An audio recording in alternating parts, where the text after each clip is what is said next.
Hello दोस्तों, आज की हमारी कहानी है सबक। कहानी अच्छी लगे तो लाइक ज़रूर कीजिएगा। मम्मी, ये आज आप घर पर किसको लेकर आई थी? बेटे सौरव ने त्योरिया चढ़ा करके पूछा। क्यों, तुमको कोई दिक्कत? और फिर किसने कहा तुमसे? सुधा ने भी वैसे ही त्योरियों को चढ़ा करके जवाब दिया। आप नहीं बताएंगी तो क्या मुझको पता नहीं चलेगा? सौरव फिर से चिढ़कर बोला।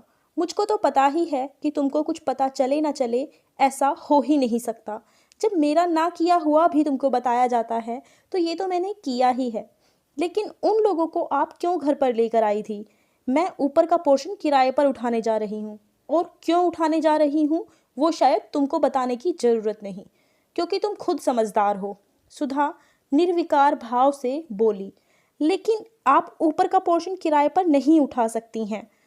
तभी बहू नियति पास आते हुए तमक कर बोली। आपकी मन मर्जी थोड़ी ही ना चलेगी।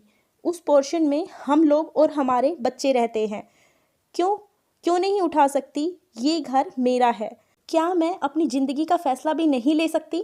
जब कमासूत पूत होते हुए भी माँ बाप को हर चीज़ के लिए तरसना पड़े तो उससे ज़्यादा शर्म की बात तो कोई हो ही नहीं सकती। तुम लोग अपना सारा सामान बांधो और अपने लिए कहीं और व्यवस्था करो।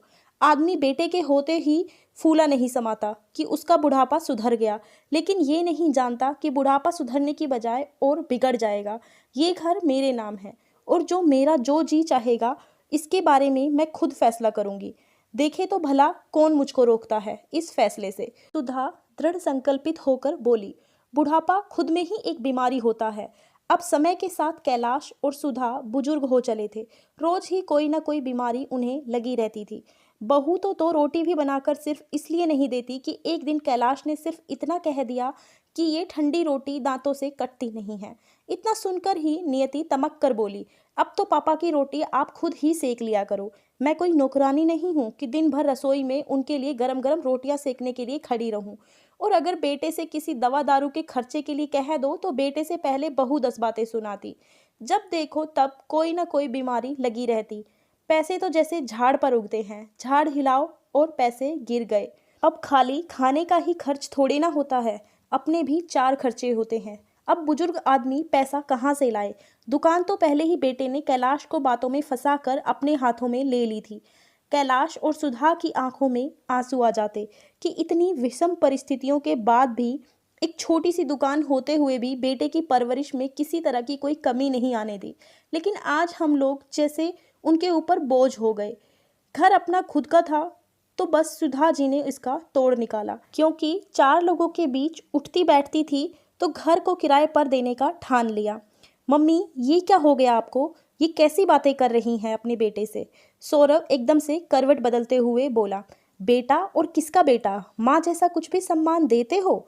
वो रिश्ता तो शायद बहुत पहले ही टूट गया था।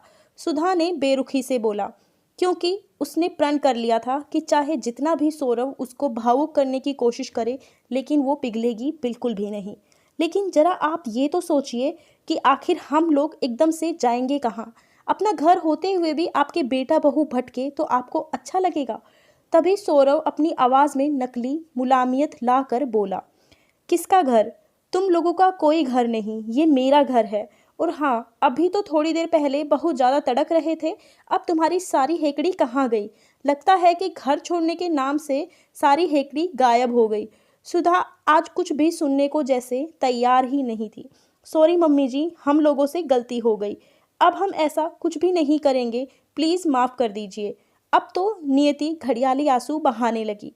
मुझको नहीं पता कि तुमको कहाँ जाना है या कहाँ रहना है।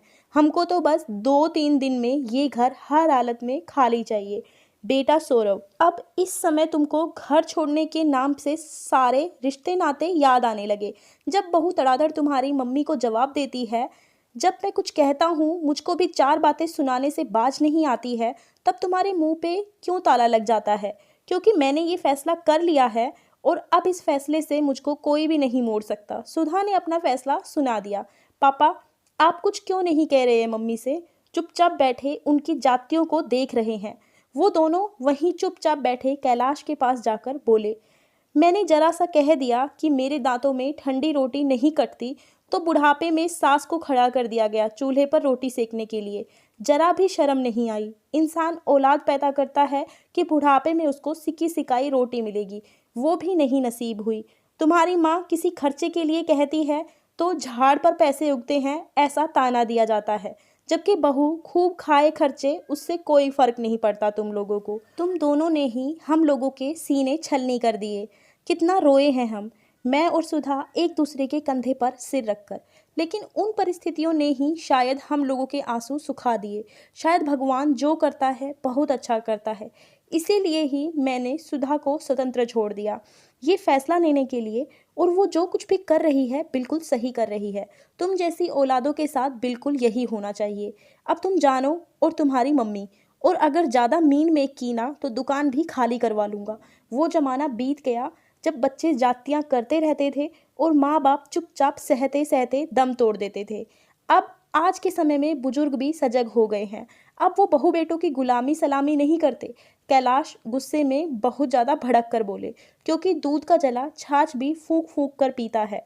अब तो मरता क्या न करता। उन दोनों को ही घर खाली करना पड़ गया। और उन लोगों के जाते ही दूसरे ही दिन किराएदार आ गए। और कैलाश ने सुधा के फैसले का दिल से स्वागत किया, क्योंकि वो भी उन दोनों के व्यवहार से बहुत ज़्यादा आहत हो चुके थे। कैलाश और सुधा ने चैन की सांस ली। कम से कम रोटी अपने हाथ की होगी, लेकिन सुकून की तो होगी। धन्यवाद दोस्तों। कहानी अच्छी लगी हो तो लाइक कर दीजिए, ज़्यादा से ज़्यादा शेयर कीजिए, चैनल को सब्सक्राइब कर लीजिए ऐसी ही और कहानियों के लिए।